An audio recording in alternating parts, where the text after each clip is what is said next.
Happening now, a Dunkirk man has pled guilty to kidnapping a woman, holding her at gunpoint during a standoff with police last June. And we go behind the scenes in the new effort to address the rising stray cat population here in Jamestown. Plus, a popular fundraiser for our local soup kitchen returns next weekend, a look at what will be auctioned off, and who benefits the most. Live and on demand, this is WNY News Now. Thanks for joining us for WNY News Now. I'm Justin Gould. Our latest local news is coming up, but first let's get a check of our weather forecast. Chief Forecaster Dakota Hunter joining us with that, and we're almost in May. I can't believe we're still talking about the white and fluffy behind you. I know. I mean, you know, when I saw this picture on our Facebook page yesterday, it was like, my goodness, is it Christmas or is it April? Amy out in Persia captured this. Now, Persia is in the hills of Cattaraugus County, or Persia is in the hills of Cattaraugus County.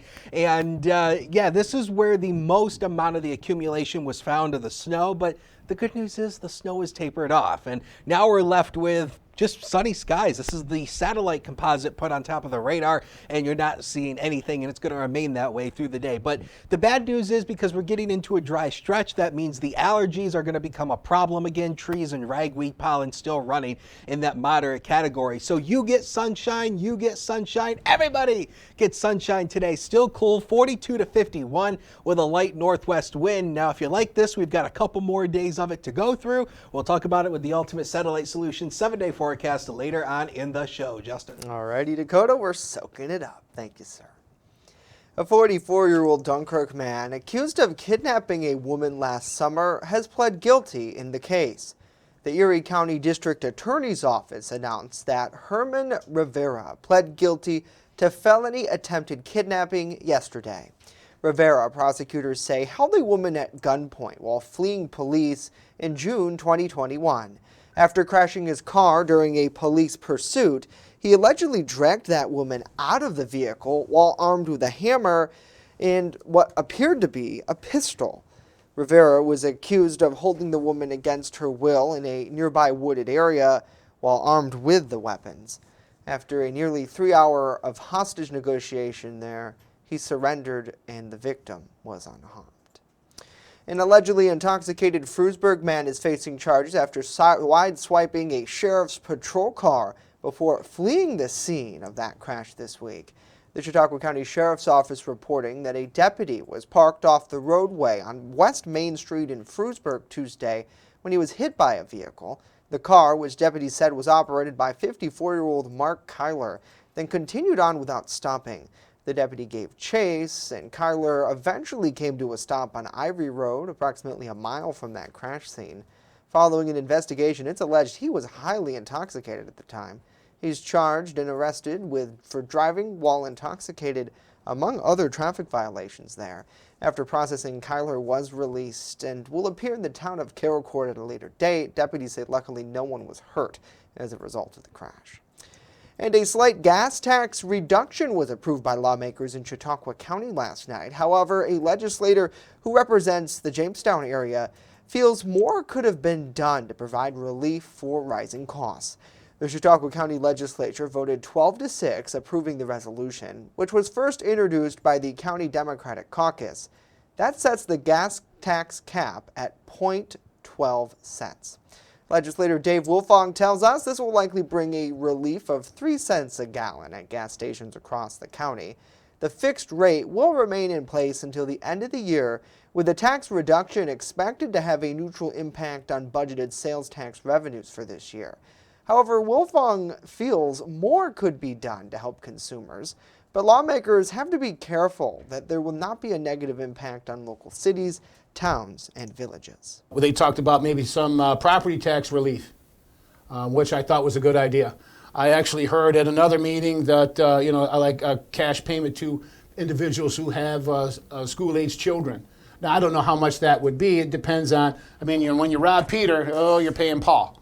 So the same thing with our own, the city of Jamestown and Chautauqua County. When we decrease our sales tax revenue, our expenses themselves are going back up because we buy, millions of dollars worth of asphalt, and we have all kinds of trucks. Now, for example there, a graph provided by Wolfong shows us that the city of Jamestown would lose out on around $4,800 in revenue, while smaller governments like the village of Falconer would lose only $200. A full breakdown of the expected financial impacts will be posted later today at WNYNewsNow.com. And this week, local lawmakers here in Jamestown approved a new program to address the rising of stray cats. As our Bronson Rasmussen reports, those with the Chautauqua County Humane Society are now detailing how this effort will work. The goal of the program, as Executive Director of the Humane Society, Kelly Roberts tells us, is to trap, neuter, vaccinate, and return stray cats, with very few exceptions. Trap, neuter, vaccinate, and return. And that's a very important point about this program, is that the vast majority of the cats who come in and we spay or neuter, they have to go back where they came from. So they're community cats, they live in the community, so we're altering them so that they don't reproduce and help control the population. Roberts wants to get the community cats group by group to be treated and returned to de-escalate their ever-growing population within the city. The cats are being sent to Operation Pets up in Blaisdell for the surgery. That's what's allowing us to do this, is we don't have enough veterinary staff here to take those on. And at this point, they're able to do 20 surgeries a month for us. We're hoping that goes up to 30. Due to the low numbers of volunteers and workers, the Humane Society has to invest in traps and the help of community members to help trap the strays in their areas. What we will try to do is work with individuals. We call them colony caregivers. They're folks who are feeding, and watching out for cats in their colonies. What we're going to try to do is work with those folks first. This program, while just being approved and funded by the Jamestown City Council, has been gearing up for the ordinance in the background for close to a year now. They approved $5,000. We also just are in the process of receiving an $8,000 grant for the program from CRCF. So we're thrilled about that, and we've had a little bit of other funding coming in as well. The Humane Society is currently in the process of buying traps for the cats, but also plan on doing some fundraisers in hope of gathering community support for this program. Bronson Rasmussen, WNY News Now. All right, Bronson, thank you. As WNY News Now continues, the latest moves by our U.S. Senator to help firefighters sickened by the very tools they use to fight flames. But first, an update on the push to vaccinate young children against COVID-19. A look at today's update from health officials. Stay with us. WNY News Now. We'll be right back.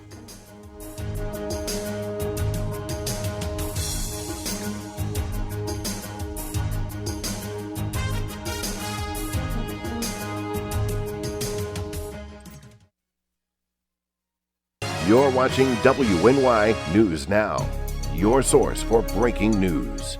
Welcome to Honest John's Pizzeria, where you are the most important customer. Everything from freshly made subs to the best of pizza and wings, Honest John's has it all. And don't forget the ice cream! Order online today or check out our 2 great locations with buffets ready for every appetite. Don't I have the best job in the world?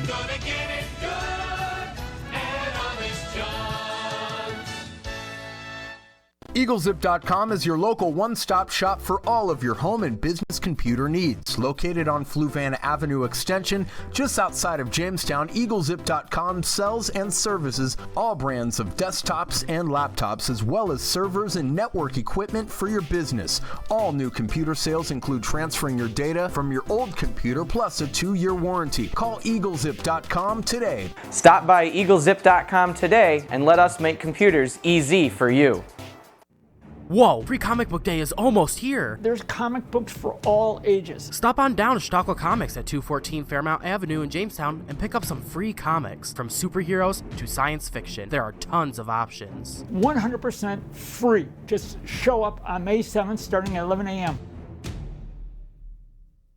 Chautauqua County is in dire need of child care providers, and we need your help. The Chautauqua Child Care Council is hosting several special webinars to help you enter the child care industry. Setting up a child care program is easier than you think. It could start in your home, caring for a few children, or grow into a large operation at a daycare center. If financials are a challenge, no worries. The New York State Office of Children and Family Services is offering a grant opportunity to help you get started. Celebrate the end of school and say hello to summer with a day of fun activities for children in the Jamestown area, hosted by Collaborative Children's Solutions and the City of Jamestown. The first part of the day happens at Northwest Arena, where both kids and parents alike can learn about activities available to you. Later in the evening, finish out the night at the Tarp Skunk baseball game, along with a fireworks show at Russell Dietrich Jr. Park. Stop on down on Friday, June 24th, as we celebrate the end of school and say hello to summer. With coverage that matters, this is WNY News Now. Children in the U.S. may soon be able to get protection from COVID-19. Moderna announced today it's seeking emergency use authorization from the Food and Drug Administration for its vaccine to be given to kids from 6 months old to 5 years old. Last month, Moderna released results of a clinical trial that found 2 doses of its lesser dose shot provided about the same immunity levels for children as the full vaccine does for young adults. The findings were based on 6,700 children under 5. Moderna officials say the vaccines are safe and common reactions are minimal, including pain at injection sites. The FDA says it will inspect Moderna's submission and will meet with an advisory committee to discuss the issue. And New York's highest court yesterday rejected new congressional maps that had widely been seen as favoring Democrats, largely agreeing with Republican voters who argued the district boundaries were unconstitutionally gerrymandered. The state's Court of Appeals said lawmakers lack the authority to pass the congressional and state Senate maps after an independent redistricting commission failed to reach consensus. The judges also said lawmakers gerrymandered the congressional maps to Democrats' favor in violation of a 2014 constitutional amendment designed to roll out political gerrymandership in redistricting. The appeals court said it will likely be necessary to move the congressional and state Senate primary elections from June to August. A group of Republican voters had said in their lawsuit not only that the maps were gerrymandered, but also the legislature didn't follow proper procedure in passing them. And Pennsylvania's Jewish Coalition held its 38th annual civic commemoration of the Holocaust yesterday. Dozens gathered at the state capitol to commemorate the Holocaust and remember the 11 million lives lost in it. Lawmakers, faith leaders, and even Holocaust survivors shared their stories and why it's so important to never forget. The speakers at the event say that hatred is rising, not only with the war in Ukraine, but also here, where hate crimes have increased. The past several years have been marked with an increase of ethnic, racial, and religious hatred. From the marchers in Charlottesville to graffiti swastikas on synagogues, including right here in Harrisburg. Now in Hebrew, the commemoration is known as Yom Hosha, which begins this evening at sundown. As the end of the school year approaches, high school students around our region, well, they're wrapping up another year of a pandemic-affected learning. Although that presents challenges as students prepare for college or jobs, a local psychologist says the pandemic also offers students some unusual chances to grow. Erie News Now's Ethan Kibbe has the story. Although everyone has felt the effects of the pandemic, local psychologist and Penn State Barron professor Dr. Melanie Hetzel-Riggin says perhaps no group has suffered more than high schoolers. It's really been more challenging for teenagers and adolescents because they're also going through the developmental period of learning about themselves, learning about how to develop and maintain relationships. She says students miss the stability of school and friend groups, with new data showing the pandemic significantly hurt teens' mental health. You're seeing rates of depression. About 66% of high schoolers who took the survey in 2021 in the high schools, and that's just for Erie County. You're also seeing higher rates of suicidality and suicide attempts. So as the pandemic drags on and ripple effects keep spreading, she says communication is vital. Many young people feel isolated and alone, and a simple conversation can be a first step toward healing. Talk to your kids about what they're experiencing in school and with their friends, what concerns they might have, and try to find resources. But she says it's not all bad news. Children grew and learned during the pandemic, even if schooling looked significantly different. She says young people will bounce back, but they need a little help to get started. We talk a lot about the negative effects of trauma, but a lot of us actually lean towards post-traumatic growth and development of resiliency. And with the right supports, it can really allow kids to grow and become stronger individuals. All right, Ethan Kibbe reporting there. Ethan, thank you.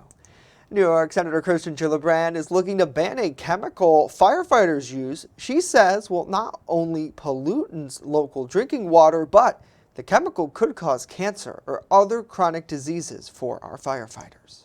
Imagine being willing to risk your life and dive headlong into a fire to rescue innocent people, only to be poisoned by the very tools you use to protect yourself. That is precisely what our nation's firefighters have to face every single day when the foam they are using has PFAS.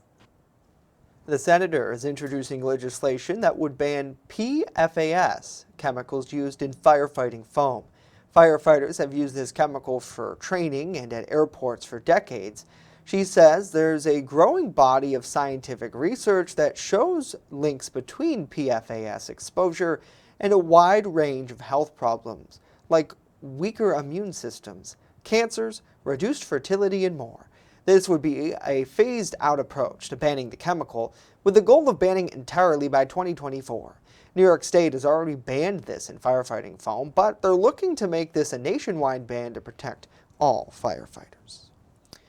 Coming up, we check in with the latest push in D.C. to get people back into the workforce. And later, a popular fundraiser returns to the Jamestown area this next weekend. We look at the big prizes up for grabs and where those charitable donations will go. But first, a full look at our weather forecast on this pretty sunny day.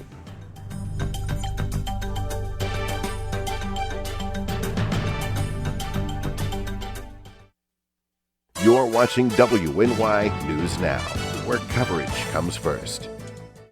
How prepared is your family if a hurricane shows up at your doorstep, or a flood, or a blizzard? You can't just turn away a natural disaster. That's why it's important to go to ready.gov/plan now. It has the tools and tips you need to make an emergency plan with your family. So if disaster comes knocking, let's go. You'll be ready to help keep your family safe. It's just a pizza. Yes. Make a plan today. I'm a survivor. I'm a survivor. I'm a survivor. Testicular cancer is the leading form of cancer in men aged 15 to 35. 1 in 250 men will be diagnosed with testicular cancer.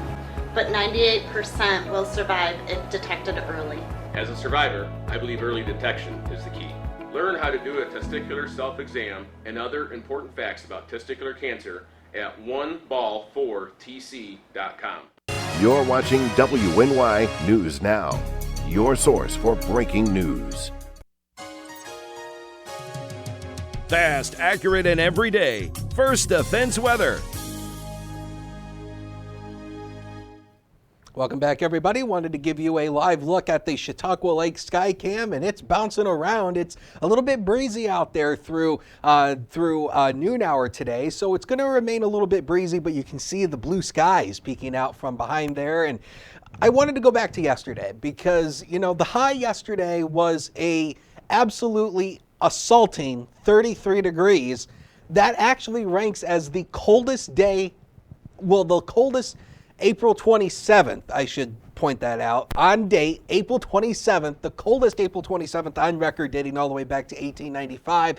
The old record low max temperature was 37, set back in 1976. So it was a frigid day yesterday, and at least we're out of that right now. 37, still chilly, but big blue skies and that big blob back in the sky. Still windy with a north wind of 12. That is the reason why it's remaining chilly. We still have that north wind, that north to northwest wind. First Defense Doppler is nice and dry, but as we put the satellite composite on here, there's actually an area of high pressure. It's just behind the banner.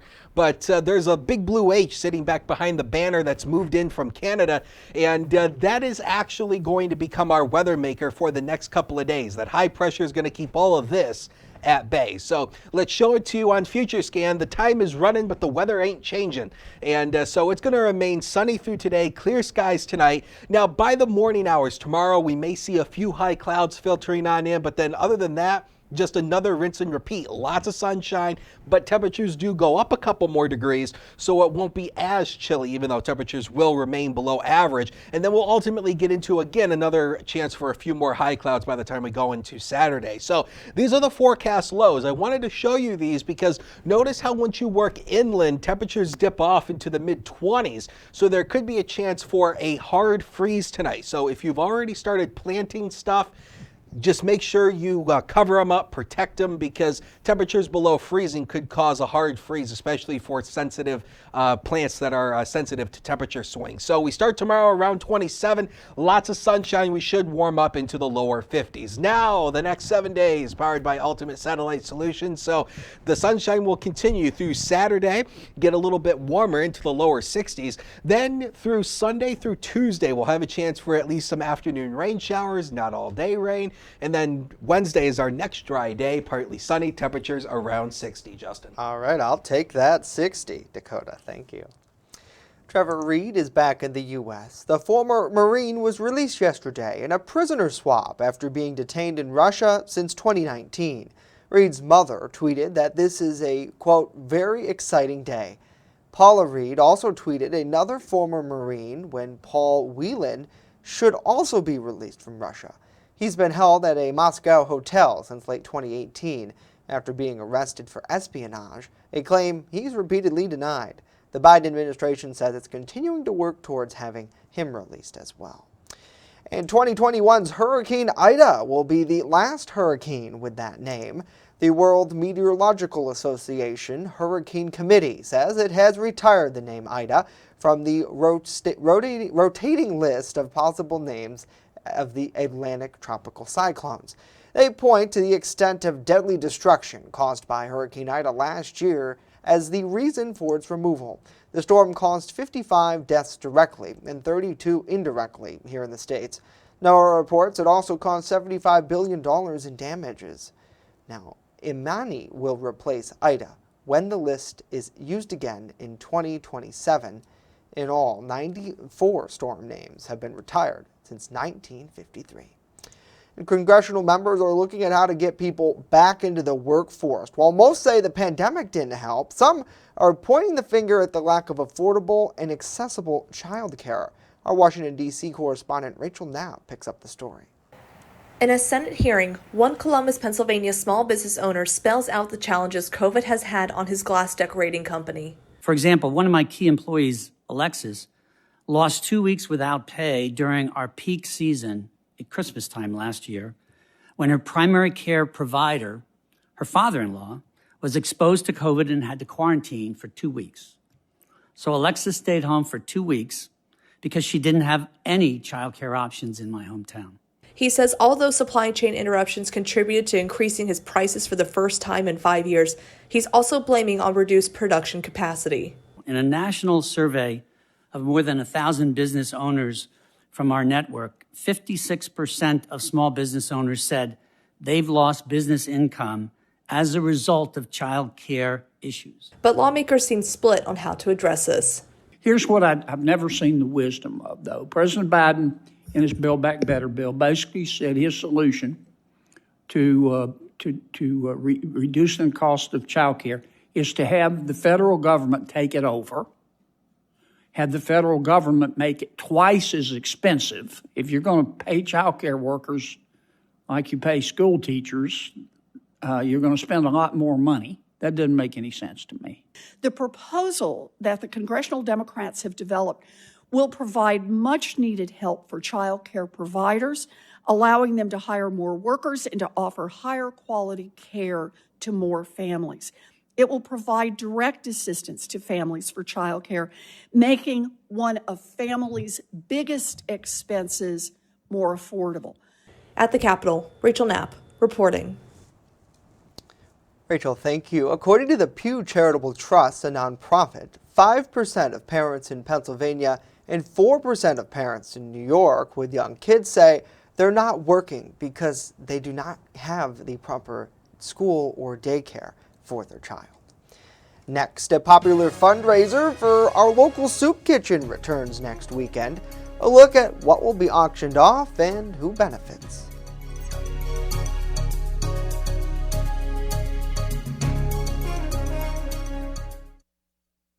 With coverage that matters, this is WNY News Now.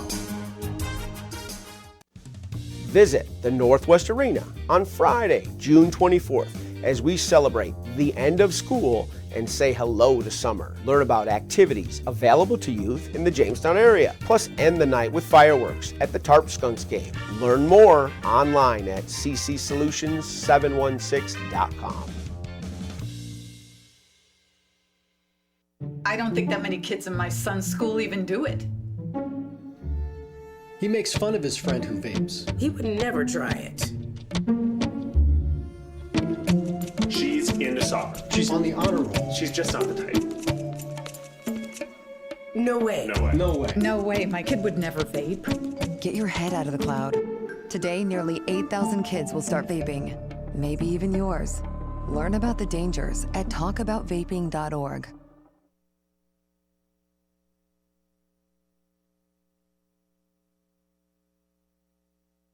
You're watching WNY News Now, your source for breaking news. A popular fundraiser for Jamestown Soup Kitchen, the St. Susan Center, is back this year after a pandemic hiatus. Our Julia Grass with the details on the longtime event, now 19 years running.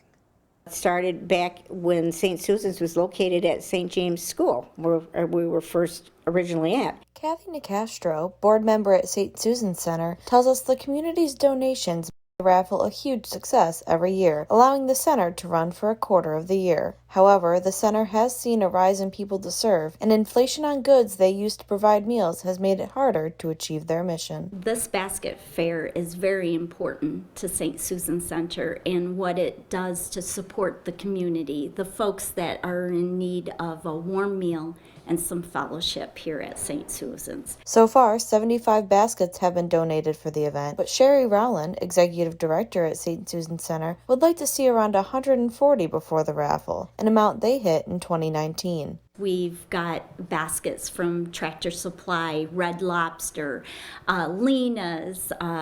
We've gotten baskets from National Comedy Center. Individuals have even been donating their own baskets with their handmade goods for the event. Anyone who would like to donate a basket or volunteer their time can call the center and have them pick up the basket or drop it off themselves before May 5th. 50-50 tickets will be available, with additional door prizes up for grabs. Grand prizes this year include 2 paddle boards, an electric bike, and $500 in cash. Food from the Comfort Cafe will be available, as well as the center's staple item, soup. We had some place for them to come, and like Sherry said, they can come get a hot meal, sit, be treated with respect and dignity. Julia Gress, WNY News Now.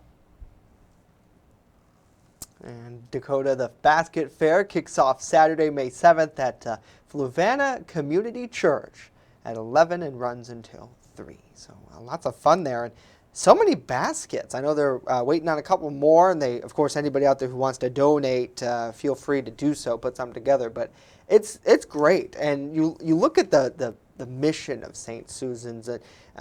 When you think about charities, at least for me, it doesn't get any better than that. When you donate to them, your funding goes directly to helping to feed people. Like they buy food, and they literally give it out in the community day. too. So. Right here locally, which I think is so big, because there are a lot of charities to give. Right, there's so many options, but if you can do some good and do some good on your own block, I think that it means all the difference. So you'd be surprised how many people use the soup kitchens. Yeah. So it's very important. Yeah, and the fact that with all that has happened in the last 2 years, as they mentioned, the demand is bigger than it's ever been. So it's certainly good to help out. Well, that's going to do it for our news today. Of course, 24/7 at WNYNewsNow.com and on our mobile app. We'll keep you updated. We'll leave you with this look over downtown Jamestown. Enjoy the sunshine out there, because it really is gorgeous. Like, what, not a cloud in the sky? No. I don't see one. If you find one, send us a picture of it. Yes, please. Tweet Dakota.